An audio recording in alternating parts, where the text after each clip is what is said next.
hello, Tony and Carol. Hi. Nice to see you both and be here in this place, which I know is very special to both of you, as is the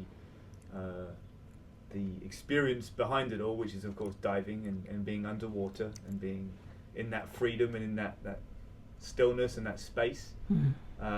Favorite place. We'll get to it for sure.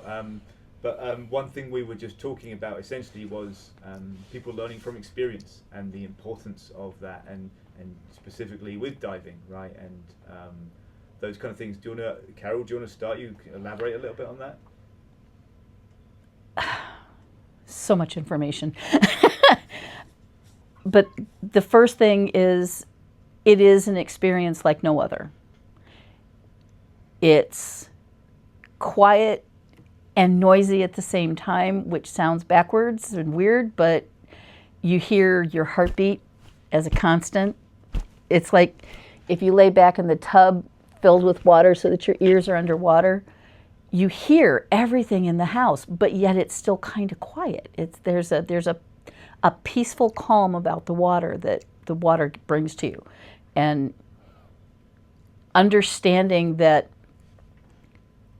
with the right skills and practicing those skills, you can be safe and comfortable in that hostile environment, because it's a hostile environment. But if you learn how to manage it, man, you open up 72% of the planet that we live on. And that is so cool. So. I agree, and it's a hostile environment up here anyway as well. So that's not it's getting more hostile, yes. Every day. So that's beautiful and resonates a lot. I've done a bit of diving, as we just talked about, but not an extensive amount. But peace was certainly part of my experience, and just the joy of getting to experience and see and feel these other creatures which you would never otherwise. So many things that look like science fiction, but in truth, the science fiction is brought from that. I mean, the fact that we know more about the moon and the other planets in our solar system than we do about our own ocean is just absurd in my head, but it does defy logic. And so Tony, what about your experience with diving? What is it that fills you with so much joy? The phone doesn't ring. I've spent a lot of time underwater, a lot of years underwater, and grew up on the water on Lake Erie. And let's go to the lake and go swimming. Okay. Swimming got boring real quick. Got a mask and set of fins, start swimming underwater, and that was the beginning. That's turned into a lifelong passion, not only for my own experiences, but to be able to share the passion and share what God's created for us, and hopefully make it sustainable for our successors. And how long have you been diving? We'll keep the numbers small. Almost 6 decades. Wow. And what about you, Carol? I'm a youngster compared. I've only been diving this is my 27th year. And did you two know each other prior to that, or was it Tony that introduced you to diving? He didn't introduce me to diving, but we did meet through diving. And how long ago was that? 20 years. 22 years. Oy. It's been a long time. And what was it about Tony that first you were like, hey, this guy's interesting to me? Oh no, this guy was a nut job. It was Guilty. We met through the Erie County Fair. All of the dive shops got together and did a tri-scuba pool at the Erie County Fair in the Adventure Zone. And the shop that I was working with in Niagara Falls agreed to be part of it and to staff it. And I was the staff that came from that particular shop and ended up working all 14 days. I will never bloody do it again. It was a mess. It was fun. We had over 2,000 people that tried scuba. 2,400 both years. Amazing. And my upper body strength was never better. Throwing all those bales of hay as a kid really paid off. Picking up tanks and putting them in the water and taking them out and refilling them, put them back. But you had a 4-foot pool, 4 foot deep, that was 20 foot by 40 foot. And we had at least 2 or 3 groups going at a time. And so there was just people in and out of the water constantly. And it was in that mess that I met this mess.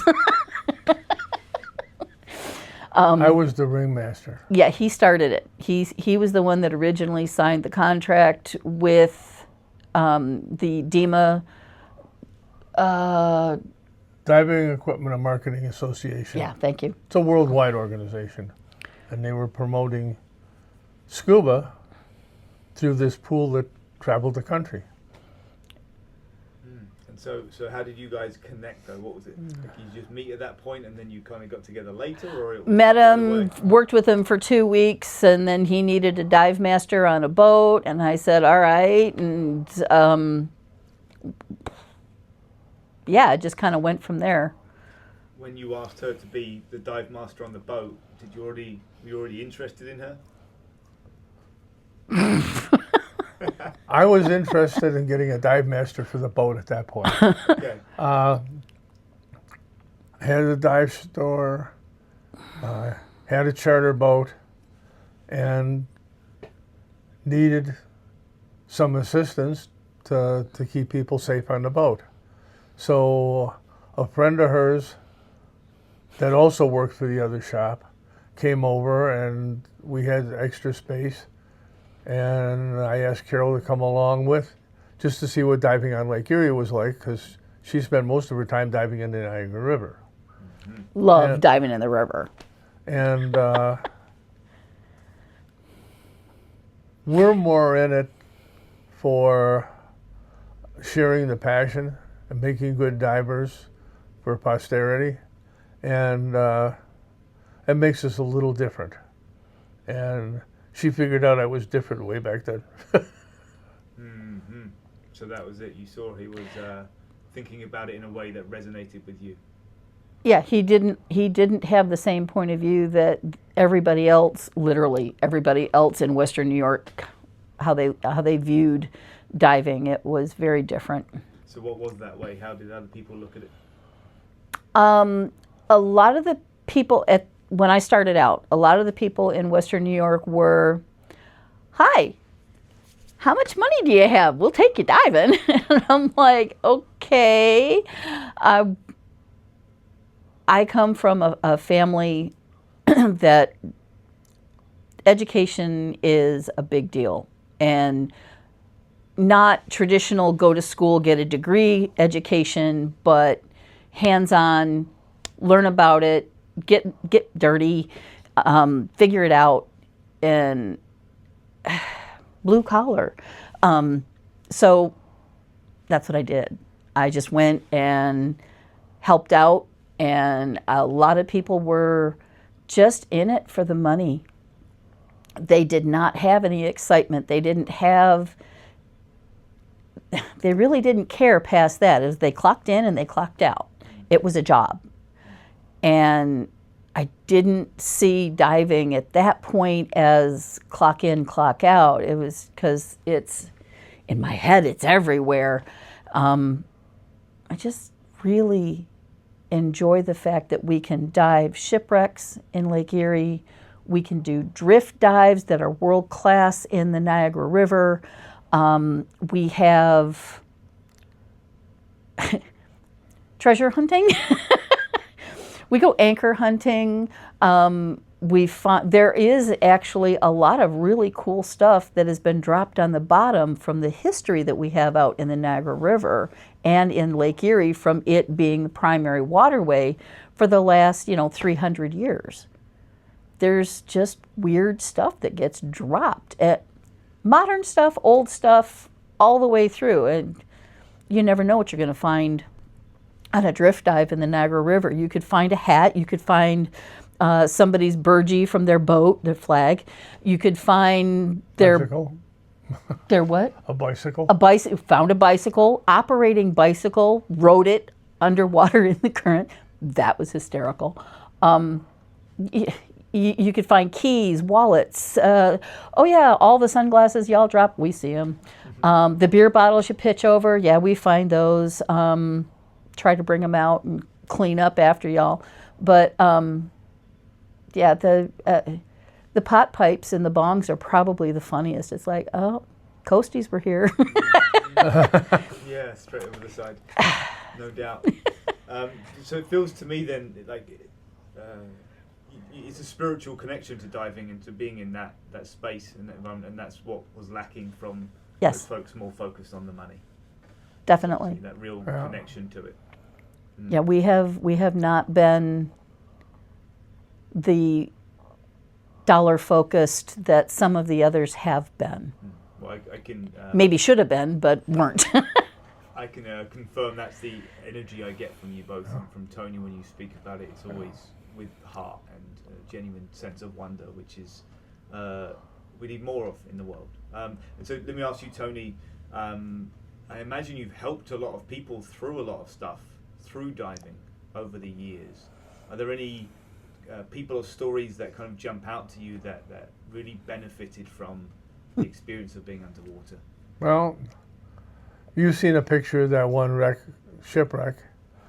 I got to write the archaeological protocols to allow them to be research divers versus commercial divers.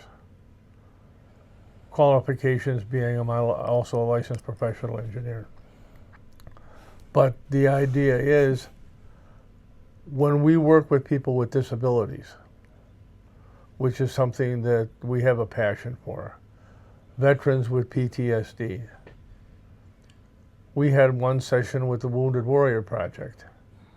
There was one gentleman who was a paraplegic. Nothing from the waist down. He was there with his wife. And Wounded Warriors Odyssey program is like the military. You sign up to do this and you do everything. There's no backing out. He was the last one in the water. Didn't want to do it, didn't want to do it, didn't want to do it. Changed his mind. He was the last one out. Wouldn't come out. 2 weeks later, his wife calls Carol, and you can probably describe it better. She called and she says, do you have any recommendations for any dive shops where we are at? And I checked out through Scuba Schools International who we had in the area, and they had a couple. One dealt with the now called a classified program. It was the adaptive scuba program at the time.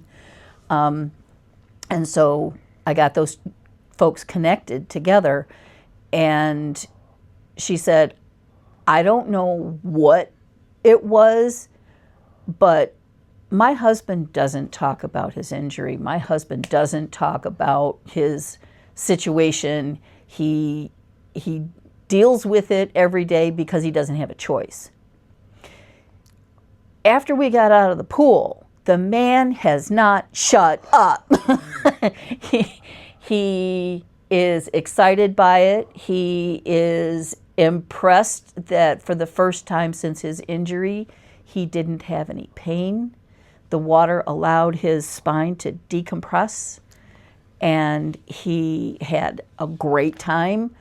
And he can't stand, he can't, I shouldn't say can't stand. He was in a chair, and he can't go to the grocery store or the doctor's office or whatever and not go, hey, have you ever tried scuba? It's really fun, and you should. And it was like, da, da, da, da, da, da. He went all the way through the scuba course and dragged her with him. She's also certified now, and they both just can't get enough underwater. It's a freedom that he now has. The other individual, which was actually in the same session, an individual had severe PTSD, and to the point where if you were in a room with him, he would be back up against the wall. He would be kind of like this, not saying Constantly a word. looking. Hypervigilance. Hypervigilant. And I got him in the water. He swam around for about 15 or 20 minutes. He stood up, looked at me in the eye, arms at his side, and wouldn't shut up. All the words that have been building up for God only knows how long were coming out all at once. And we were told later on that effect that the scuba diving had on this gentleman was a extreme benefit for him for at least a couple, 3 weeks. And we've worked for other people, and it's what we do. It's really cool to be able to have someone come to you who many people in our current society put in a corner and say, okay, you have that, whatever it is. Stay over there. We'll get you whatever you need. It's okay, honey. What can we do for you? Not, hey, come on, let's go do this, that, or the other. It's, oh, you have that. And so you're put in this corner, or you're put in a room, and that's where you stay. That becomes your world. It becomes your box. I don't like boxes. I have a lot of boxes, but I don't like boxes. You really want to make sure that you can just take somebody and say, hey, you can't do that. All right. But if we modify this, you can do this. And that's why when we helped to rewrite the classified program for Scuba Schools International, it went from a level of disability to what is your level of ability. We just flipped the whole concept and said, okay, so these are your issues. Okay, we all have issues. These happen to be yours. Let's see what we can do with it. Let's see how we can work with that. I mean, there are some things with scuba that are absolute no-nos. I mean, you can't have an active insulin pump. They don't tend to work underwater very well. Mm-hmm. And when you take them off, they get cranky. You cannot have epilepsy. An epileptic fit, attack, whatever you want to call it, underwater can absolutely be deadly. And you have to have a particular level of cognitive activity and ability. You may not have the muscle movement to go with it, but you need to know what's going on. You need to understand what's going on with yourself. That's a big part of it. And past that, we've had paraplegics, quadriplegics. We've had folks underwater that most people would say, wait, what? And that is a just in itself, it's a game changer.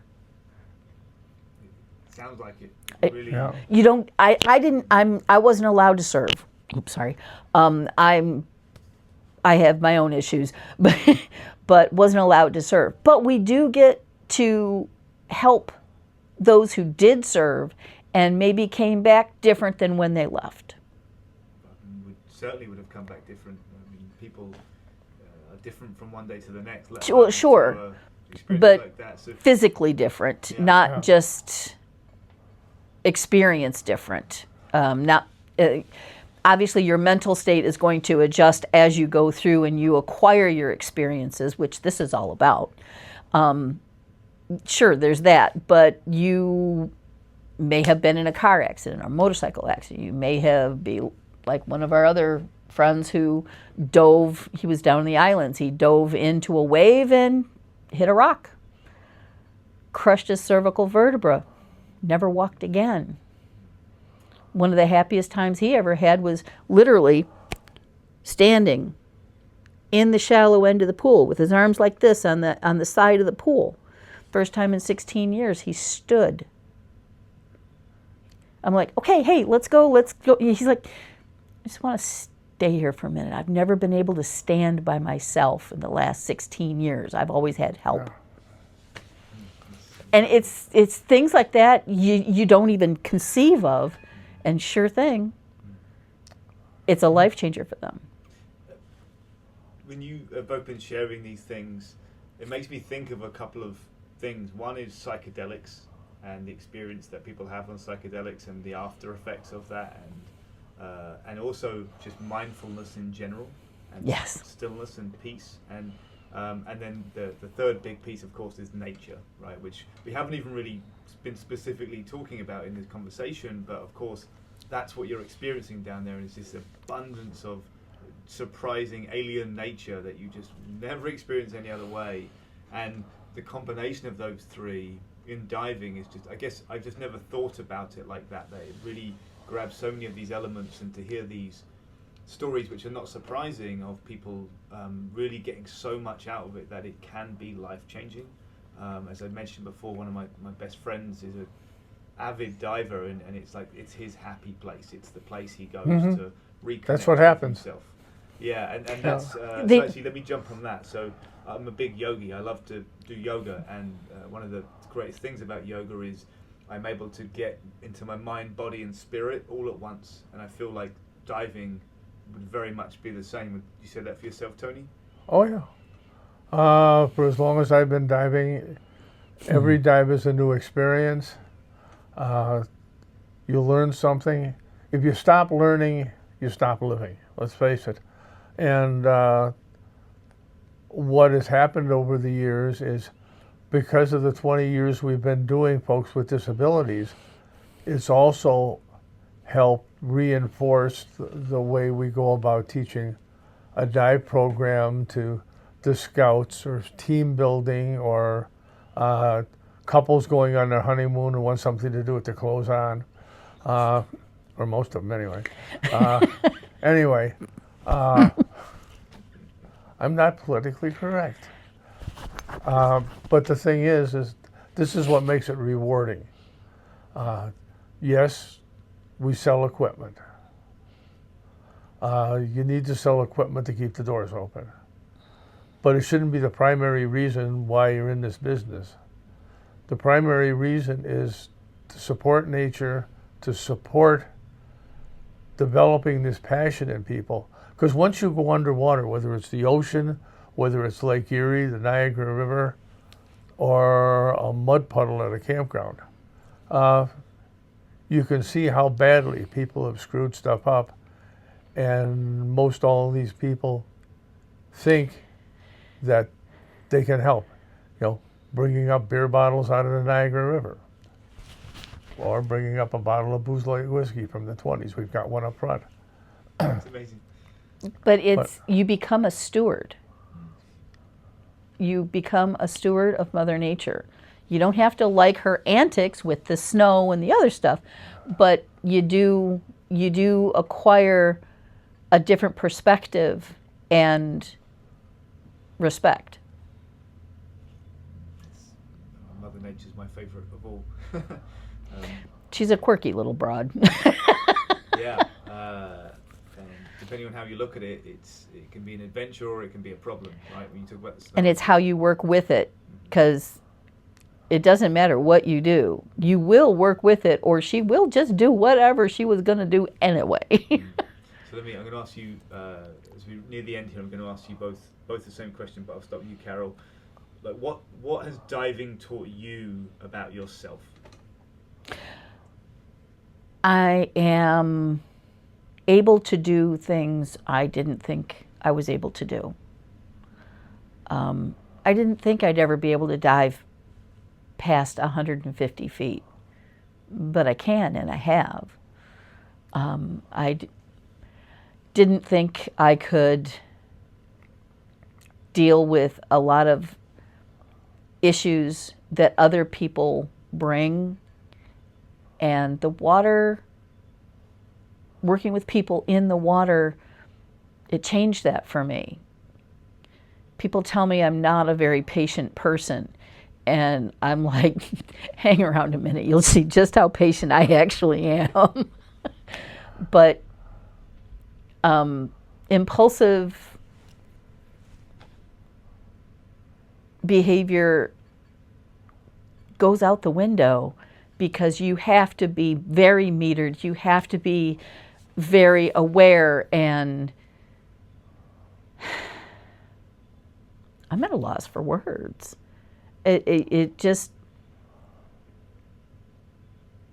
it settled me down, and I'm able to do a lot of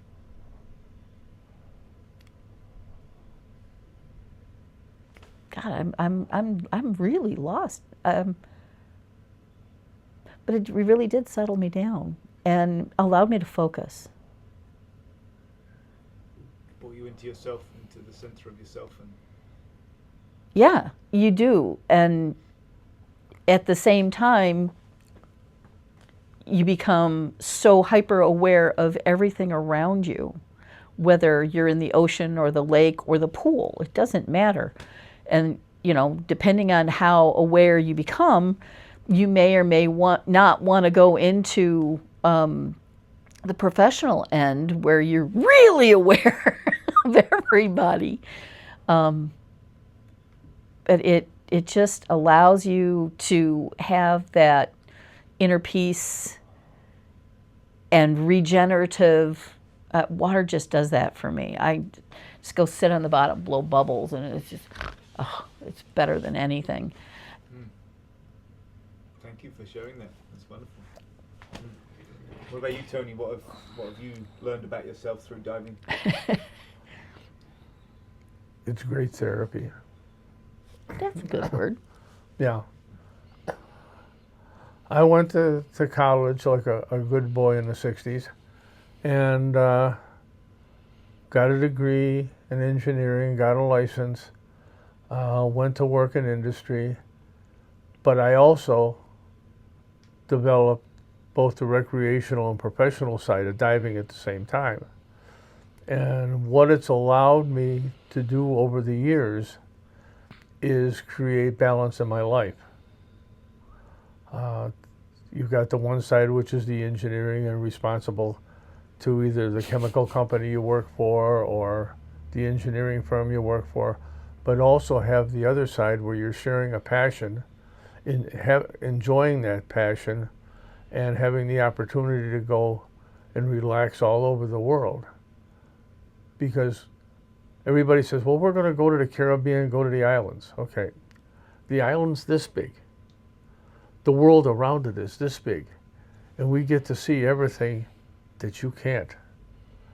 The best way to describe how I feel about it is breathing underwater is my superpower. What's yours? Interestingly, I would say breathing. Like for real, I can resonate with that because learning how to breathe was one of the greatest things I ever did, and it changed my life completely. And of course, underwater is a whole different style of breathing and awareness of breathing, and and I'm sure you take that up onto the land just as much as you do under the ocean. Right, it's the reason why we make sure people are comfortable before they go to open water. Not just, I did what I have to do, where's my certificate of participation? I've got one diver that I know positively has been diving over 5 decades, was one of my students. He's had a better relationship with the water than he's had with anybody or anything his whole life. And he's thanked me on a number of occasions.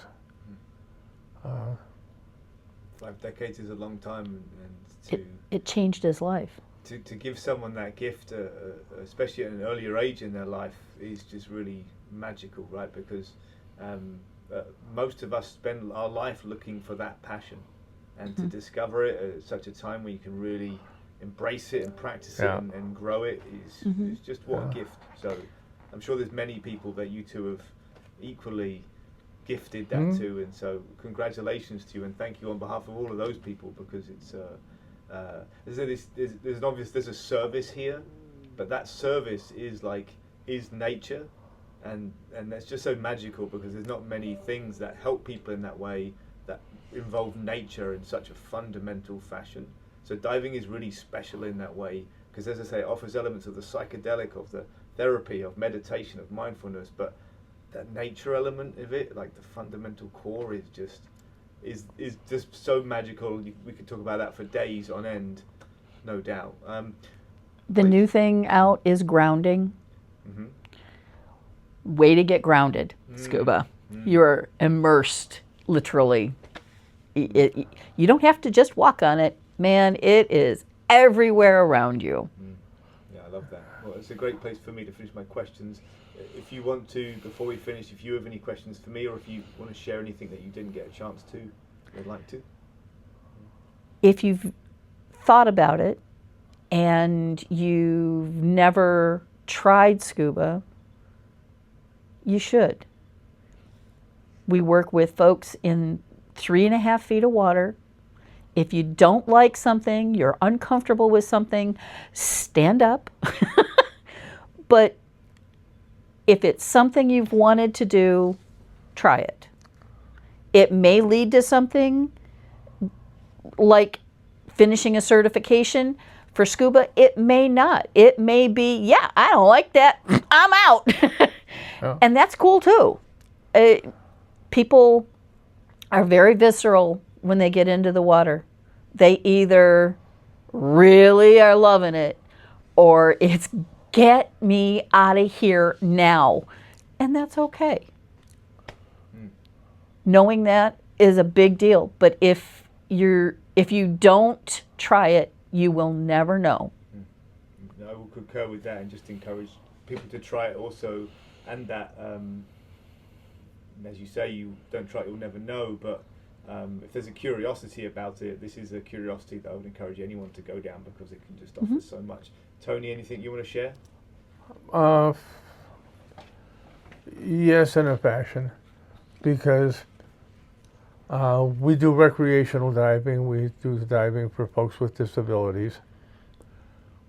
And a big part of what our training is diver safety, because if you can't help yourself, you can't help anybody else. We do training for Divers Alert Network, which is CPR, first aid, oxygen provider, neurological assessments, and hazardous marine life. Things to help you know yourself better as you grow in your passion to be underwater. And all these things that we've done, we've helped public safety divers, we've helped commercial and research divers, and the Boy Scouts.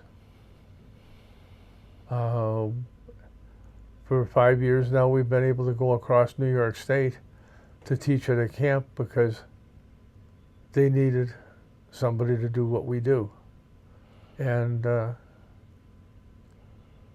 everything really we do neat makes thing. us grow. And